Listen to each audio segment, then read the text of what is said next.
आइए गहराई से समझते हैं कि यह हमारे बालों के लिए किसी भी तरह से यूजफुल है भी या भारतीय जड़ी बूटियों के नाम पर एक तरह का स्कैम है। इसे समझने के लिए बालों की नेचुरल ग्रोथ प्रोसेस को समझना जरूरी है। हमारी स्किन के 3 मेन लेयर्स होते हैं। एपिडर्मिस लेयर जो कि सबसे बाहरी लेयर है। हेयर ऑयल को बनाने के लिए 3 मेजर स्टेप्स फॉलो किए जाने चाहिए। First oil preparation, second evaluation, third and most important step है थेरेप्यूटिक एफिकेसी। बाल्डनेस यानी गंजेपन को रोकने के लिए एफडीए यानी फूड एंड ड्रग एडमिनिस्ट्रेशन के द्वारा कुछ अप्रूव्ड मेडिसिन है, जैसे टॉपिकल माइनॉक्सिडिल जो स्कैल्प में बाल्ड एरिया में अप्लाई किया जाता है, और ओरल फाइनेस्टेराइड जो ऑरली लिया जाता है। हेयर यानी बाल कई लोगों के लिए उनके लुक का नेचुरल पार्ट होता है और यह उनके पर्सनालिटी को एक्सप्रेस करता है। इसी कमजोरी का फायदा उठाते हुए आजकल मार्केट में कई तरह के हेयर ऑयल आने लगे हैं। हद तो तब हो जाती है जब जूही चावला जैसी एक्ट्रेस, जिनके पति खुद गंजे हैं, केस किंग हेयर ऑयल से बाल लंबे, काले और घने होने का ऐड करती हैं।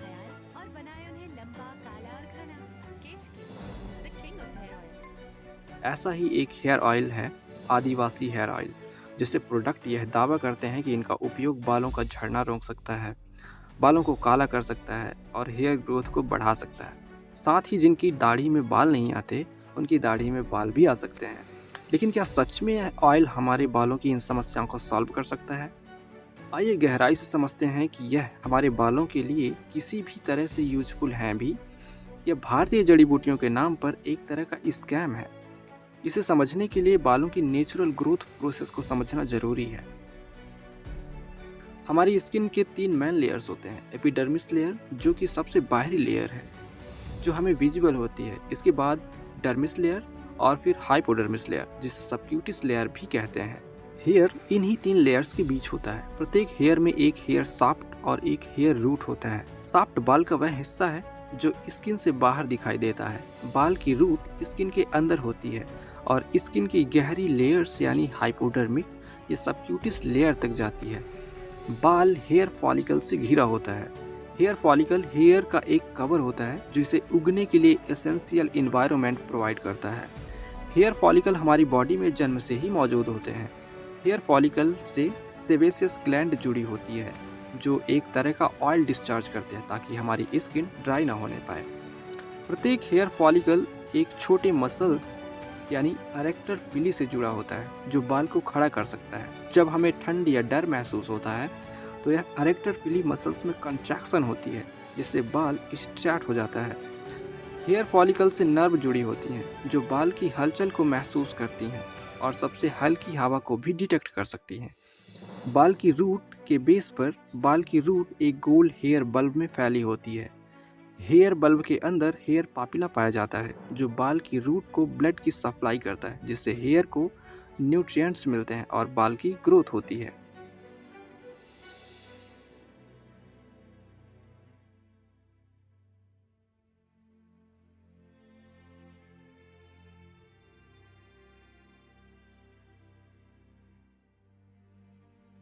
हेयर बल्ब में नए सेल्स लगातार बनती हैं।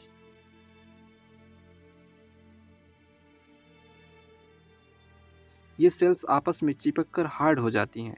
इन हार्डनेड हेयर सेल्स के समूह से बाल की स्ट्रक्चर बनती है।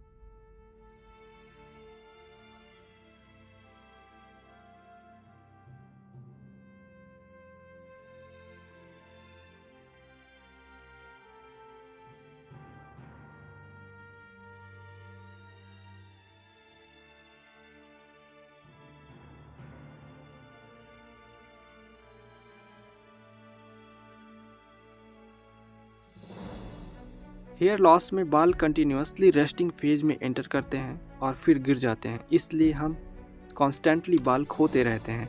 एक हेल्दी एडल्ट प्रतिदिन अपने सिर से लगभग 70 से 100 बाल खो सकता है। बाल स्ट्रेट या कर्ली होगा, यह उसके क्रॉस सेक्शनल शेप पर निर्भर करता है। राउंड हेयर सीधा बढ़ता है, जबकि अधिक ओवल शेप का क्रॉस सेक्शन बाल को कर्ली बनाता है। हेयर का कलर हार्डनेड सेल्स में मेलानिन की मात्रा से निर्धारित होता है।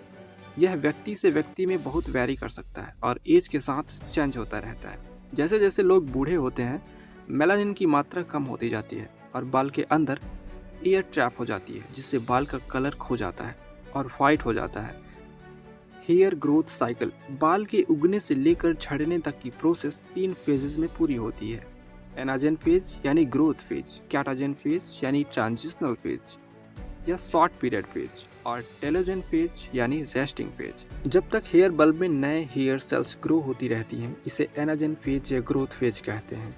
यह फेज 2 से 7 साल तक का होता है। इस फेज में बाल बढ़ते रहते हैं। किसी भी समय व्यक्ति के टोटल बालों का लगभग 90% इस ग्रोथ फेज में होता है। बाल कहाँ पर ग्रो करता है इस पर निर्भर करते हुए ग्रोथ फेज का टाइम लंबा या छोटा होता है।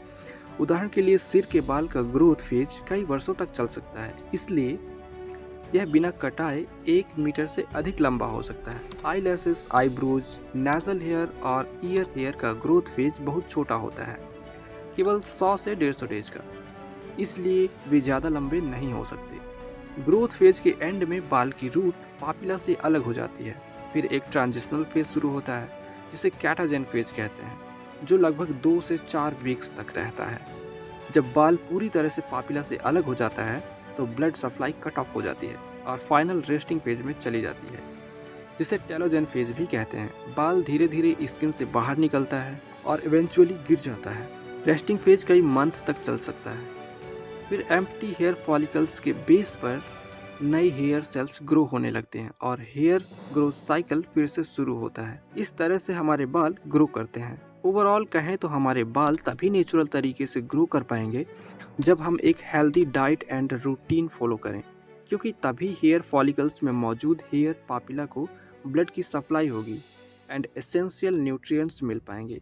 अधूरी नींद, स्ट्रेस, ये सब भी हमारी हेयर ग्रोथ पर इफेक्ट डालते हैं, क्योंकि तब हमारी बॉडी सर्वाइवल मोड में आ जाती है और एसेंशियल फंक्शंस को ही परफॉर्म करती है, जैसे ब्रीदिंग, हार्ट बीटिंग और भी फंक्शंस, क्योंकि ये फंक्शंस जीने के लिए कहीं ज़्यादा ज़रूरी हैं बजाय हेयर ग्रोथ के।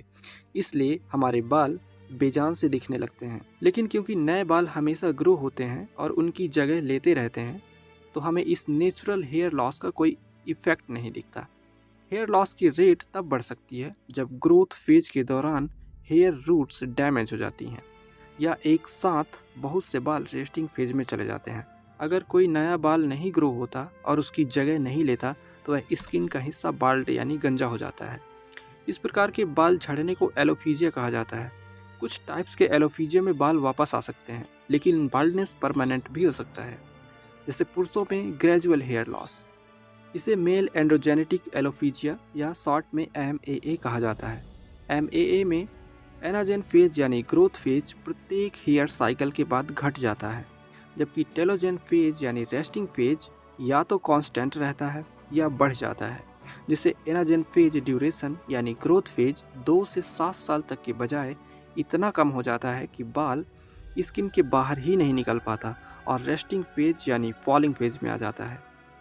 इस तरह से स्कैल्प बाल्ड ही रह जाता है। एक और मुख्य रीजन है हेयर फॉलिकल्स का मिनिचराइजेशन होना यानी छोटा होना। बाल्डनेस यानी गंजेपन को रोकने के लिए FDA यानी फूड एंड ड्रग एडमिनिस्ट्रेशन के द्वारा कुछ अप्रूव्ड मेडिसिन है, जैसे टॉपिकल माइनॉक्सिडिल जो स्कैल्प में बाल्ड एरिया में अप्लाई किया जाता है, और ओरल फाइनेस्टेराइड जो ऑरली लिया जाता है। ये मेडिसिन भी बाल्डनेस को कम्प्लीटली रिवर्स नहीं कर पाते, वो भी तब तक ही इनका इफेक्ट दिखता है जब तक इसे यूज करते रहें। एक और मेडिकेशन प्लांट है रोजमेरी, साथ ही पिपरमेंट ऑयल जो माइनॉक्सिडिल से भी बेहतर परफॉर्म करता है। आदिवासी हेयर ऑयल, इन्होंने अपने ऑफिशियल वेबसाइट में कुछ जड़ी बूटियाँ जैसे आंवला, भृंगराज, सिकाकाई आदि कुछ जड़ी बूटियों को मेंशन कर रखा है। आइए देखते हैं कि ये जड़ी बूटियाँ हमारे हेयर ग्रोथ के लिए कितनी इफ़ेक्टिव हैं। आंवला, सिकाकाई, भृंगराज और भी 105 जड़ी बूटियाँ जो इन्होंने दावा किया है। According to research gate website, study में ये शो किया जा चुका है कि herbs and herbal medications hair growth को प्रमोट करते हैं। ऐसी ही एक स्टडी की गई थी जिसमें जड़ी बूटियाँ जैसे hibiscus, amla, shikakai, fenugreek seeds, coconut oil, almond oil and neem को सिलेक्ट किया गया था और ये पाया गया कि इनका इफेक्ट अधिक नोटिसबल था सिंथेटिक इंग्रेडिएंट्स के मुकाबले। क्योंकि हेयर ऑयल्स बेनिफिशियल है हेयर इश्यूज को ट्रीट करने के लिए, इसलिए इनका यूज रिसेंट के ईयर्स में काफ़ी हद तक बढ़ा है। According to research gate website, hair oil कई तरीक़ों से बनाया जा सकता है, जैसे boiling, paste and cloth process आदि। यह एक फर्स्ट स्टेप होता है। सेकेंड एंड मेजर स्टेप है इवैल्यूएशन, यानी प्रिपेयर्ड ऑयल का लैब में परीक्षण करना कि उसमें कौन कौन से एसेंशियल केमिकल्स मौजूद हैं जो हेयर ग्रोथ को प्रमोट करते हैं। Third and most important step है थ्योरेटिक एफिकेसी, यानी ग्राउंड लेवल पर चेक करना कि इसका इफेक्ट एक्चुअल पे कितना है, यानी अलग अलग पेशेंट्स पर इनका इफेक्ट चेक करना अलग अलग क्वांटिटीज़ के साथ। यानी एक हेयर ऑयल को बनाने के लिए 3 मेजर स्टेप्स फॉलो किए जाने चाहिए। First oil preparation, second evaluation, third and most important step है थ्योरेटिक एफिकेसी। कंक्लूसिवली इस स्टडी में as a preservative according to this website ये सारे हर्बल्स हेयर ग्रोथ को न्यूट्रिएंट्स प्रोवाइड करते हैं और ये स्कैल्प में क्विकली तरीके से एब्जॉर्ब कर लिए जाते हैं, नेचुरल हेयर नॉरिशर की तरह फंक्शन करते हैं, साथ ही हेयर लॉस को रिड्यूस करते हैं एंड हेयर ग्रोथ को प्रमोट करते हैं। बट आदिवासी हेयर ऑयल के केस में सेकेंड एंड थर्ड स्टेप्स यानी इवैल्यूएशन एंड थ्योरेटिक एफिकेसी जैसे मोस्ट इंपॉर्टेंट स्टेप्स मिसिंग है। साथ ही इन्होंने अपने वेबसाइट में अपने प्रोडक्ट को प्रूव करने के लिए रेटिंग्स दिलवाए हैं और हम जानते हैं कि रेटिंग्स दिलवाना कोई मुश्किल काम नहीं है, इसलिए इनके द्वारा हेयर ग्रोथ के लिए 100% रिजल्ट देने का दावा करना एक तरह से स्कैम है। 3 महीना में 100% गारंटी देंगे 5 दिन का। 3 महीना लगाओ, बाल लंबा घना ग्रोथ करते रहेगा। मार्केट में हेयर ग्रोथ के लिए बायोटिन नाम से प्रोडक्ट बहुत फेमस है, बट अकॉर्डिंग टू NIH एक हेल्दी पर्सन में बायोटिन का कोई प्रूवन एफिकेसी नहीं है। यह केवल बायोटिन डेफिशिएंसी से सफ़र कर रहे लोगों के लिए ही कारगर है। हेयर ग्रोथ के लिए laser treatment, combination of medical and surgical therapy, clinical trial, surgical treatments, ये कुछ इमर्जिंग टेक्नोलॉजी हैं। इनमें से सर्जिकल ट्रीटमेंट यानी हेयर ट्रांसप्लांट सबसे बेस्ट टेक्नोलॉजी है। हेयर ग्रोथ के लिए यदि आप पैसे खर्च ही करना चाहते हैं तो ऐसे किसी अनजान हर्बल्स जिनकी कंडीशन डाउटफुल हो से बने हुए हेयर ऑयल्स प्रोडक्ट का यूज ना करें, बल्कि ऐसे प्रोडक्ट्स का यूज करें जिनका हेयर ग्रोथ के लिए मेडिकल एविडेंसेस मौजूद हों, जैसे finasteride, topical minoxidil, rosemary, peppermint oil.